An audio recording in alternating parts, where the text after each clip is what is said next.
What's up, everybody? Glad you made it. I'm just going to go ahead and explain why I have a black square here that you're probably wondering why I do. I want to explain in my earlier video, I didn't really go over it. I went over it really quick and I didn't really show you anything about it. But it is regarding this white transfer paper here. I want to just kind of show you how you use it and how it works. It's pretty simple. So basically all I'm gonna do is I just cut out me a black poster board here. It's just a leftover square, and I got me a sheet that I have already, and it's cut out into a little square just like this. So you have kind of a chalkier side that kind of comes off on your finger a little bit. And then you'll have just the regular side, the paper side. We'll go ahead and tape this on just like this. Gotta make sure it's going face down. Alright, I just got me a regular piece of paper here that I'm gonna tape over top. Okay, so now it's the easy part, and you just draw on top of your first sheet. It's gonna go through the second sheet and it's gonna transfer it onto your third sheet. So if I were to, let me find out where my square is. I'll just draw that.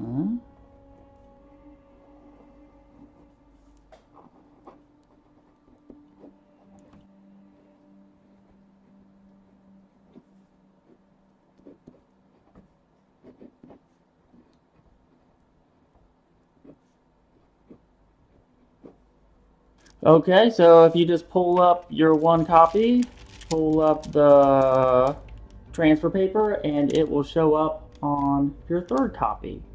So this is my black poster board, and now you can just go ahead and you can paint on this. This is just kind of a demo thing that I just kind of used it on. Hopefully that helps. I want to talk about air pressure real quick. This is kind of what I have my thing set at. This is the PSI for the tank. And then this down here is the PSI for the air hose going to my airbrush. But it kind of is a little frustrating at first because this big compressor, it only goes in increments of like 25, 50, 75, 100. And then you have the little dials here, which are really hard to read and give it like a really good accurate count. So I just kind of leave it at like maybe like 40 psi, and then I just use my my little Mac valve so I can turn it down and up on my airbrush rather than playing around on this big compressor. This right here is my airbrush that I used on my last video. Just because you have the dial set at, you know, like a certain number doesn't mean that it's gonna stay there. Because once you push down on the trigger and release your air, your dial is going to go down. So set your dial when you have the trigger down. So I'll give you an example. It's right now at around 30. And then once I press this down, my air will drop. So more like you're only shooting a little less than 25. And then it'll slowly build back up. All right, I want to kind of give you guys like a little bit of a drawing here because it kind of would make a little bit more sense. Canvases that are primed with gesso, just because the paint will stick really good when you put the gesso on. Or if you just went ahead and just use this poster board like I have laying around, this also applies really good also. But if you look, I wrote out airbrush needle size, the 0.2 and 0.3 for detailed lines. You can do 25% paint, 75% reducer equals, my air pressure would be 5 to 15. And you can also use the 0.4 needle and the 5, and this can be the same and the air can be the same. Your paint lines will just be a little bit thicker than these two, but it's still basically the same. So hopefully that helps a little bit. As far as my thicker lines, and I can get a lot of coverage, my needle size I switched to a 0.4 or a 0.5, and it would be 40% paint, 60% reducer, or 50-50 will work also. And I usually run my air pressure around the 10 to 25. Depends how thick my paint is. As far as shirt painting, airbrush needle size 0.4 and 0.5, 75% paint, 25% reducer, air pressure 30 to 50 psi. I always like to reduce my paint down no matter what, just because it flows a lot better. But there are a lot of people out there that do shirt paintings and clothing and stuff like that professionally, and they don't reduce their paint down at all. So they just shoot 100% right out of the bottle, and that's why you have to crank up your air pressure a lot more, because it's a thicker paint and you're going to have to use a thicker needle to push your paint through. Now this is just all opinion based. This is just kind of what I kind of gathered through the years of me painting. So it's not like 100% accurate, because every paint out there is a lot different. So this is just kind of a ballpark for, you know, some beginners and stuff like that to try out and see what works for them. I do know that this opaque white, this Createx, I've actually done 1 drop of this and 8 to 10 drops of this reducer on a black surface or a black canvas or black paper, and it still works really, really good. So that is reducing this down a lot, and you know, you can still get, you know, some really good fine lines. But as far as this is just kind of like a little sheet that I just kind of came up just to help out a couple other people out there that have questions, and hopefully it does help. Okay, and the last thing I want to tell you is make sure that every airbrush you have is super duper clean, because it's not going to want to paint for you if there's any kind of paint pushed back, or if there's any paint that's blocking on the tip or the nozzle, or pretty much anywhere. If there's any kind of hang up, this thing is not going to want to spray right. It's going to be all funky. Here's my chameleon that I have all torn apart. So right before I get ready to paint, put it all back together so it's nicely working. But this is kind of what you're wanting to look for. When you look down the center of it and you have it all taken apart, you want like a perfect circle down through there. And if anybody wants to learn how to disassemble all of these and clean them all up and then put them all back together, I'm more than willing to show you guys how to do that.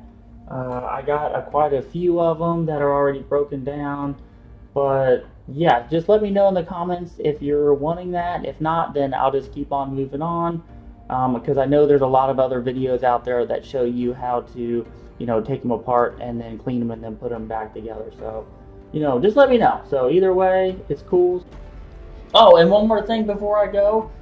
If you have any leftover bottles, this is what I like to do, is I like to put my paint and just kind of mark a line, and then put the reducer in there, mark a line, and you can get it mixed up really, really good every single time. So once you run out of it, you just go back to your little reference line, add your paint, add your reducer, and it's an easy, quick mix instead of trying to measure all the time. So once you got it, then you can keep it. And I just use them from like leftover bottles that once I use all the pink or whatever color, the red, then I just take the bottle, wash it out, and, you know, I just keep reusing it.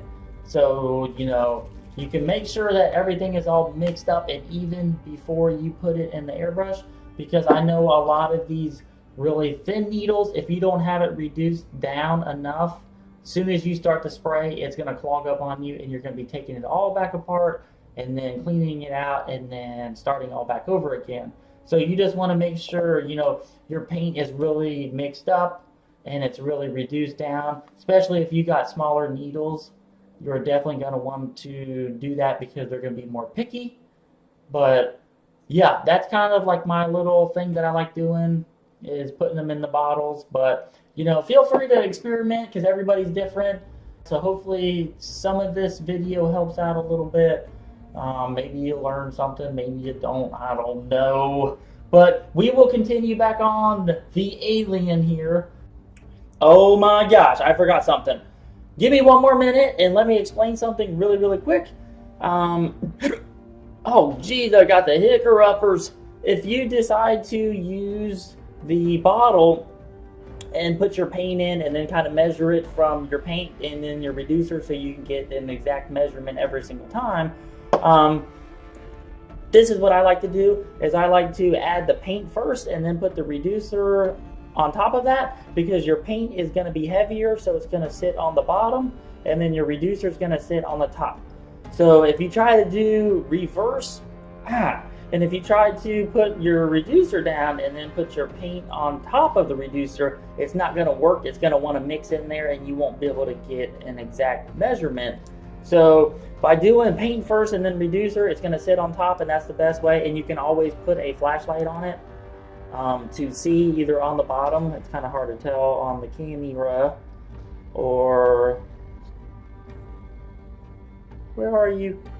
Where are you? But it will definitely show up. You can kind of see where the paint is and then the reducer up here. So yeah, that's what I like to do, just to make it a little bit more easier and just to kind of clear up a little bit of what I've been talking about, because I've been talking about probably a bunch of nonsense. So I will leave it at that. So hopefully you guys have fun painting, and I will get cracking on this alien so we can get some more videos out to explain some more things about him. And I'll see you in the next video. So thanks for subscribing, thanks for commenting, and thanks for watching. And look for me in the next video. So bye, guys.